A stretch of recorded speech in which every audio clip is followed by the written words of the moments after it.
Por que a gente ainda tem tanto medo de falar sobre dinheiro? Eu mesma sempre fugi desse assunto, achando que não era pra mim, mas semana passada eu participei de um evento chamado Push Finanças. Push Finanças? Pode ser também. Um evento feito por mulheres, pra mulheres, que aconteceu na B3, a Bolsa de Valores aqui no centro de São Paulo. Eu não fui presencial, eu participei online, e depois que acabou eu fiquei com muita vontade de contar as minhas reflexões sobre os painéis e como isso mexeu comigo. Primeiro assim, você podia participar do evento presencial ou online. Eu escolhi o online porque era mais barato, e porque eu também pensei em conciliar com o trabalho. Então, assim, enquanto eu tava assistindo, deixava ali na segunda tela, eu ia trabalhando, resolvendo algumas coisinhas. Só que essa escolha teve prós e contras. Primeiro, que foi segunda-feira passada, que foi um caos em São Paulo, assim, foi um dia meio apocalíptico. Uma chuva absurda, trânsito paradíssimo, muitos bairros ficaram sem luz, inclusive o meu. Então, assim, eu comecei assistindo do meu computador, aí acabou a bateria, eu passei pro computador da Carol, aí acabou a bateria, eu passei pro celular,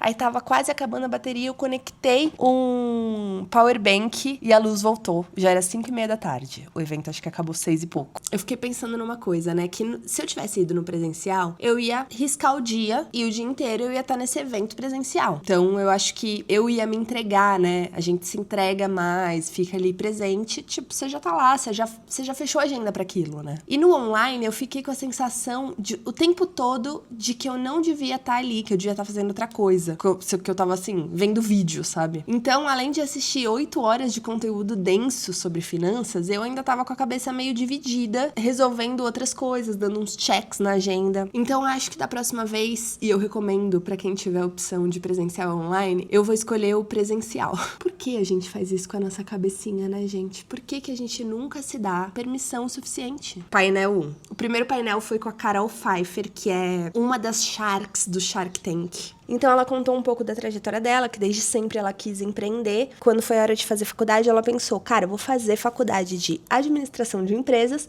pra minha futura empresa não falir. Então, assim, eu já achei de uma maturidade, né? E aí, logo no primeiro ano, ela descobriu que existia a Bolsa de Valores e ela amou isso, amou esse assunto. Ficou meio apaixonada por finanças, mas também indignada com a forma que as pessoas falavam de finanças, porque falavam de uma forma muito inacessível, com uma linguagem muito difícil e tal. E ela foi incentivada por uma professora dela a trabalhar esse lado de comunicação, de comunicadora, pra exatamente traduzir e conseguir chegar em mais gente com esse conhecimento, né? Isso é um ponto, isso é uma das coisas principais, né? No direito, quem viu o meu vídeo da tangerina, viu que eu fiz direito, faculdade, me formei, trabalhei, enfim. E eu achava também muito isso, assim, cara, por que as pessoas estão falando desse jeito? Parece um pouco um código pra que os cidadãos comuns não entendam nada sobre o direito deles. E aí você precisa contratar alguém pra te traduzir, sabe? Você pode entender dos seus direitos e você vai continuar contratando um advogado, né? Mas é muito ruim, eu acho, essa falta de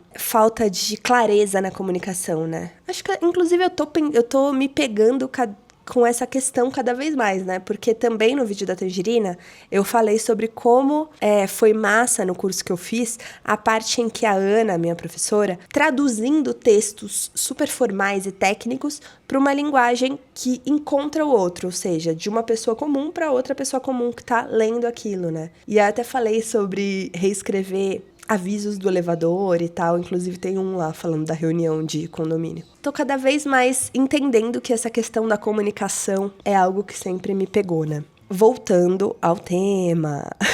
Então, esse ponto de finanças ser algo difícil, inacessível, além da parte escrita, do que envolve palavras, né, para você aprender finanças já ser difícil, envolve também o lado da matemática, que o nosso cérebro desliga e a gente não entende nada porque a gente já desligou o cérebro antes, como quem diz, pô, isso não é pra mim, mulher. Nem todas, tá? Tem exceções, claro, mas foi uma coisa muito discutida lá durante esse dia, como que as mulheres sempre foram desincentivadas a aprender sobre isso. Então ela trouxe também esse papo sobre medo de número. Ela falou, pô, eu também sou 130% de humanas, mas fugir de número é uma besteira, não adianta. Não resolve, né? Número responde muita coisa. Te ajuda a tomar decisão de uma forma bem prática. E é real, né? Eu, por exemplo, trabalho com conteúdo, também sou 130% de humanas. Nos conteúdos, por exemplo, que a gente publica tanto no Tem Gente Que Não Bebe como na Maria Marcolina, eu tenho um dia da semana, que é quinta-feira, que eu sempre analiso as métricas. Analisar as métricas nada mais é do que ver os números. Então, assim, por que que esse post teve um número de visualizações de, sei lá, 50 mil e esse outro teve 5 mil? Esse número tá me dando uma informação e tá me dizendo alguma coisa, tá me apontando um caminho e tá me fazendo tomar uma decisão. Então, eu não tenho medo de olhar esses números, eu olho com muita tranquilidade, não fico assim, ai meu Deus, olha esse que flopou,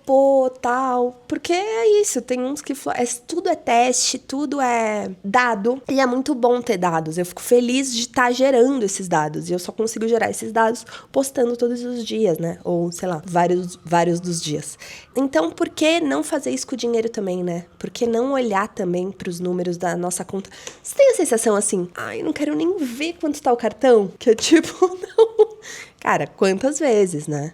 A Carol também trouxe dados bem pesados, como só 5% dos negócios liderados por mulheres passam dos 6 dígitos de faturamento. 95% dos negócios ficam abaixo desse número, né? Dessa barreira. 37% das mulheres não saem de relacionamentos abusivos por medo de lidar com o dinheiro. Pesquisa lá mostrava que muitas das mulheres até ganham dinheiro. E elas poderiam sair e ter sua independência. Mas não é que elas não ganham, elas não sabem administrar, elas não sabem nem por onde começar, porque o homem já administra isso, tem essa função na família há tanto tempo. E tem quem também realmente dependa do dinheiro do homem e por isso tá presa ali naquela relação. A independência financeira é o que te permite sair de um relacionamento ruim, de um trabalho que você não gosta, de uma cidade que você não quer mais estar. E claro que não é de imediato, né? Mas pode virar uma meta. Eu tenho a sensação que parece que a gente tá presa ali pra sempre, porque fica uma bola de neve, né, que você não sabe nem por onde puxar o primeiro fio. Mas é aos poucos, e eu sinto que o primeiro fio é olhando. Tá no vermelho a conta, o cartão estourado, usando, sei lá, cheque especial, mas eu vou olhar, eu vou anotar, olha só, eu gasto com isso, é vermelho, olha como não dá. Eu acho que o primeiro passo é você deixar visual isso. E não precisa ser uma planilha super difícil, inclusive pode ser no papel, mas é o primeiro fio, né? Então, assim, eu só acho que todo mundo tem que fazer um pouco, tem que ter contato com isso, seja de que ponto você vai partir, né? E avançando cada dia, porque só se aprende fazendo, botando a mão na terra, sabe? Painel 2 foi com Thaís Farage. Ela tem uma carreira super diversa, ela se formou em cinema e já fez muitas coisas, mas grande parte da trajetória dela tá ligada à moda. E eu achei muito incrível isso, ela falar de moda dentro da Bolsa de Valores, dentro de um evento de finanças, falando que roupa importa, sendo que é um tema que é considerado fútil e que na visão dela, na verdade, não tem nada de fútil. Ela defendeu uma tese, assim, foi muito bom. Gostando ou não, todos nós precisamos vestir alguma coisa pra trabalhar, pra ir em alguma reunião, pra gravar esse vídeo, não poderia estar aqui pelada, e cada escolha de roupa passa uma mensagem. Ela também trouxe um ponto que a roupa, ela faz parte da nossa identidade, da nossa cultura, né, da nossa história. Então, se você estuda um povo, vai estudar uma tribo, uma das coisas que você vai avaliar é como eles se vestem no dia a dia. Então, assim, o que eles comem, que língua eles falam, como eles se vestem, onde eles moram. Essa é uma das perguntas básicas. Como eles se vestiam e por que eles se vestiam assim. Ou seja, roupa é uma cultura material, é um símbolo. Só que a gente foi ensinado que roupa é fútil porque em algum momento ela foi colocada no universo feminino, em algum momento da história. Tudo que é associado ao feminino é tratado como tendo menos valor intelectual. Eu achei... Ela disse isso com todas as letras, eu achei forte e real. Claro que roupa não é mágica, mas a roupa ajuda, sim, a construir uma identidade e é parte da narrativa que você escolhe contar sobre você mesmo. E aí vem essa parte delicada, né, que, historicamente, os espaços de poder sempre foram masculinos. Os espaços de poder relacionados a dinheiro, os espaços de poder e relacionados a dinheiro sempre foram espaços muito masculinos. Então, os códigos de respeito nesses ambientes nasceram masculinos, que são terno, gravata, uma postura mais rígida. E muitas vezes, para ser levada a sério nesses espaços, as mulheres tiveram que espelhar esses códigos e passar a usar terninho, blazer, né, camisa. Então, assim, problema nenhum, explicando a história, como chegamos até aqui, mas dizendo assim, beleza, se é isso, usa a seu favor. Põe o blazer, põe a camisa e saiba o jogo que tá sendo jogado ali, sabe? Eu achei muito boa a palestra dela. No fim, ela falou sobre imagem, né, como estratégia, como entender os códigos amigos e navegar por eles. O painel 3 foi com a Jana e a Carla Sodré. Foi basicamente por causa da Jana que eu quis participar desse evento, pois sou muito fã, eu amo Jana Rosa há muito tempo. Eu acompanho desde o blog que ela tinha, sei lá, 2010, 2011, sei lá, mais de 10 anos que eu sigo uma pessoa na internet, que loucura. Eu já tinha ouvido o podcast com a Jana no Still The Look, porque esse evento, né, é da Manu Bordache do Still The Look, e elas têm um podcast que é em parceria com a B3, chamado O Que Tem Na Sua Carteira, e elas só entrevistam mulheres falando de finanças, muito massa. E a Jana foi no episódio sobre dívida, que foi divertidíssimo e também muito, muito incrível, né? Foi o episódio mais ouvido de todas as edições do podcast. E depois a galera ficou pedindo, né? A Manu falou, traz mais endividadas e tal. Que eu acho que tem mais a ver com a realidade geral, né? De todos nós brasileiras. Enfim, a Jana tem um jeito muito divertido de lidar com a história dela, mesmo que a história dela seja um baita perrengue. Ela quebrou com a Bunny Box, que era uma caixa de beleza que ela tinha. Supostamente, ela terminou assim com uma dívida de 6 milhões. Conseguiu renegociar tudo, enfim, ainda paga imposto, mas tá pagando imposto, não dívida. E sei lá, achei uma história massa, assim, de superação. Não só de superação, mas de lição, assim, sobre como puxar o fio, sabe? Tipo, cara, você vai ter que ir lá, encontrar as pessoas, renegociar e encarar a dívida, sabe? Porque eu acho que, independente do tamanho da sua dívida, sempre é um problemão e a gente fica assim, cara, o que eu vou fazer? Minha vida acabou, não tem mais o que fazer. Eu também já passei por muito perrengue financeiro, principalmente na época que tive restaurante com a minha mãe, e a gente chegou a ter nossas contas todas bloqueadas por anos. Já foi um oficial de justiça no restaurante pegar as coisas e tirar de lá pra, enfim, arcar com dívida. É muito, eu ia falar humilhante, mas não sei se é exatamente isso, porque talvez esse seja um sentimento pessoal. Mas, sei lá, é uma situação que te coloca de cara com a sua incompetência, sabe? É muito dolorido. E, enfim, nossa garagem do nosso apartamento próprio foi leiloada, super pessoal, inclusive, tô me abrindo, hein? Então, assim, eu me identifiquei muito com o papo dela, o painel dela. E a Carla Sodré, que tava junto, é uma analista de fundos da XP, também trabalha com educação financeira, é colunista da Glamour. Uma das coisas que elas falaram que eu achei importante existe uma diferença entre você ter dívidas e você estar endividada. Ter dívidas é até uma estratégia de muitas empresas. As empresas contraem dívidas para investir em algo que vai render mais do que os juros daquela dívida que ela contraiu. Cartão de crédito, você parcelou no cartão de crédito, você tem uma dívida. E aí no mês seguinte você paga o seu cartão, mas você não tá endividada. Estar endividada é quando você perde totalmente o controle. Você usa o cheque especial, enfim. Tem um número mágico, né, a Carla Sodré, que é quando o comprometimento da sua renda ultrapassa os 30% recomendados. O que quer dizer isso? É quando você parcelou uma geladeira, parcelou uma brusinha, comprou no iFood no cartão, parcelou, sei lá, mais o quê? Um curso, tal.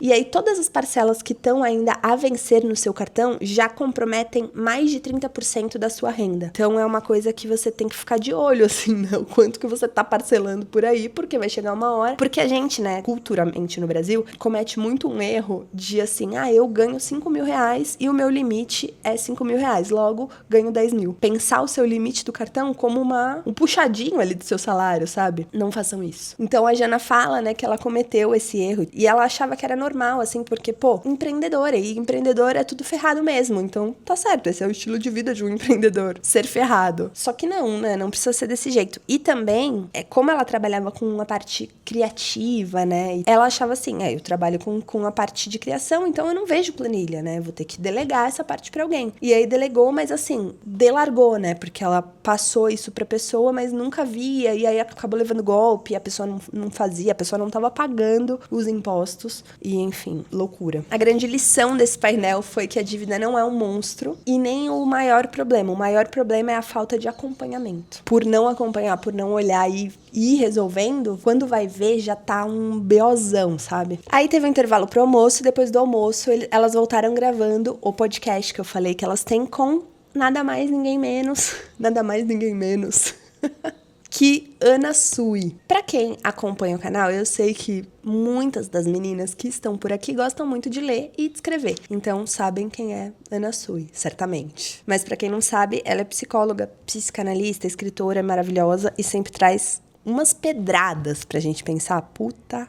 Então, dessa vez, o papo foi sobre amor e dinheiro. E ela começou falando da infância dela, que na casa dela o dinheiro era um tema muito presente sempre pela falta. Então, os pais dela faziam dívidas, discutiam, se preocupavam com isso, e ela ainda era criança e lembra de pensar, cara, será que esse sofá é nosso ou é do banco? Eu fiquei meio chocada com essa criança. E essa vivência fez ela pensar que ganhar dinheiro era uma coisa muito difícil. Eu me identifiquei assim, eu não lembro dos meus pais falando sobre dinheiro, nem nada disso. Eu sei que a gente não tinha dinheiro, tipo, esbanjando, mas eu também aprendi, assim, que ganhar dinheiro é muito difícil, porque meus pais sempre trabalharam muito, mas o dinheiro não era muito, nem pouco, era assim, justo. Então, assim, cara, pra ganhar dinheiro tem que trabalhar muito, tem que suar a camisa, sabe? Daí parece que traz uma dificuldade maior do que precisa. Eu, por exemplo, eu não consigo muito acreditar no meu trabalho atual, porque eu gosto muito dele, então parece que eu não mereço ganhar por isso, porque é uma coisa muito legal. Seria mais justo eu ganhar se eu estivesse trabalhando no direito, na Paulista, de saia lápis e meia calça e detestando a minha rotina, sabe? Enfim, terapia, né, gente? Mas uma das partes mais impactantes da fala dela foi quando ela ligou o dinheiro ao processo psicanalítico. Ela disse que a psicanálise é um processo de aprender a perder, que isso já aparece no primeiro contato, porque diferente de outras terapias, em que a negociação é feita pela secretária, na psicanálise, você já conversa com a própria analista, perguntando, né, e aí, quanto vai ser, tal, e ela também, quanto você pode pagar, tem um papo, né, não é assim o valor fechado. E ela falou que é muito raro todos os pacientes pagarem a mesma coisa. O mais comum é que cada um vai pagar um valor e isso varia muito. E isso é o ponto, porque o dinheiro, ele é um valor financeiro, mas ele também é um valor simbólico. Então, quando você aceita pagar, você tá topando perder aquele valor para ganhar uma outra coisa em troca. Pode ser uma coisa física, tipo, paguei por essa água e agora vou beber água, quanto por o que você vai ganhar em troca com a terapia, que é muito mais subjetivo, né? Seria tipo assim, não é palpável. É um treino de suportar perdas. Nossa, bonito. Ela falou cara. Quando você consegue pagar uma coisa com dinheiro, no fim você tá economizando. Porque quando você não tem dinheiro pra pagar por uma coisa, você vai pagar por ela de outra forma. Às vezes sai mais caro, porque você vive numa dívida eterna, né? É que nem, tipo, alguém te faz um favor e aí você fala, eu fico te devendo essa. E aí, assim, quando que você paga essa dívida? Parece que você fica devendo essa eterna. Você faz uma pela pessoa e você não fala, agora estamos quites. Se precisar de mim, não conte mais comigo, hein, que eu já paguei, né? É uma coisa que você segue. Como elas estavam gravando um podcast, agora me ocorreu, esse podcast provavelmente vai sair ou já saiu no YouTube, o que tem na sua carteira, com Ana Sui. Pesquisem, assistam, vai ser muito melhor do que só as minhas observações sobre. O próximo painel foi sobre desmorfia financeira, também com a Ana Sui e com a Bárbara Torres, que é uma comunicadora, @aBárbaraTorres. Esse termo, essa ideia, né, da desmorfia financeira, vem de uma analogia com dismorfia corporal, que é quando a pessoa enxerga um corpo diferente do que ela realmente tem. Só que aqui é aplicado ao dinheiro, né? Então, é sobre a forma distorcida como as novas gerações se enxergam financeiramente. Então, elas não falaram muito sobre novas gerações, acho que elas falaram geral, a forma distorcida como nós nos enxergamos financeiramente. A Ana explicou isso de uma forma muito incrível, sei lá, pra mim eu achei que, nossa, faz sentido. A gente não tem acesso a quem a gente é de verdade. A gente só tem acesso a quem a gente acha que é. A uma imagem, seja no espelho, né? Seja intelectualmente, financeiramente. Tudo que a gente acredita que a gente é só o que a gente acredita que a gente é. Não é o que a gente de fato é. Ou seja, a maneira como você se enxerga financeiramente muda completamente a sua relação com o dinheiro. Olha que importante. E nós mulheres nos enxergamos como financeiramente? Elas também falaram falaram muito sobre redes sociais, que a gente sabe racionalmente que o que aparece ali nas redes sociais é só um recorte, um pedaço da vida da pessoa, não é uma verdade absoluta, não é a vida real. Mas, não importa o quão maduro a gente seja, no fim, assim, do dia, a gente acaba acreditando um pouco que aquilo é real. E aí parece que tá todo mundo dando certo, que as coisas para as pessoas acontecem mais rápido do que acontecem para você. E isso vai causando uma comparação constante que adoece a gente, né? Outro ponto muito importante foi aprender a desfrutar do que a gente tem. Muitas vezes, quando alguém prospera na família, surge uma culpa nessa pessoa e uma necessidade dela de salvar todos os demais. Só que, a pessoa não consegue aproveitar o que ela tem, desfrutar do que ela tem, sem que ela salve todo mundo da família dela que não tem. Só que não é assim, porque faz parte da dignidade das pessoas elas conseguirem resolver os próprios problemas e darem conta da vida delas, né? Não que elas não queiram receber ajuda e não possam receber ajuda, mas tem uma medida aí, uma linha tênue para você não impedir as pessoas de se desenvolverem por si, né? Então achei muito interessante isso. O desafio disso é sustentar a diferença que existe entre você e a outra pessoa. E você não precisa ser super rico, não. Às vezes é só porque você tem mais do que outras pessoas da sua família, ou menos. Mas sustentar a diferença é difícil porque a diferença pode afastar, sim. A diferença pode afastar, mas ela também pode aproximar se as pessoas falarem sobre isso. Se elas não falarem, a culpa toma conta, acaba intoxicando ali as relações e cria uns silêncios muito pesados, né? Cria muitos não ditos. Esse painel foi muito íntimo, assim, né? Porque não falava só de finanças, falava sobre identidade, comparação, família, enfim, tantos assuntos universais, né? Depois veio um painel de maternidade e carreira. Foi muito massa também. Trouxe esse tema do custo de ser mãe, né? Como conciliar filhos, carreira, vida financeira. Eu, pessoalmente, não me identifiquei tanto, pois não tenho filhos, mas ainda assim achei bem importante ouvir. Teve um painel de investimentos com a Raquel da XP, que foi um painel bem mais técnico. O que mais me marcou foi que ela disse que mulheres acreditam que precisam ter um nível de conhecimento super profissional para começar a investir. E isso é uma mentira, não é verdade? Porque hoje esse conhecimento, né, tá muito mais democratizado. Você consegue encontrar cursos simples, cursos muito bons, inclusive ferramentas dos próprios bancos de investimentos, né, conteúdos dos próprios bancos de investimentos, conteúdos gratuitos para você começar. E você não precisa fazer isso sozinha, né?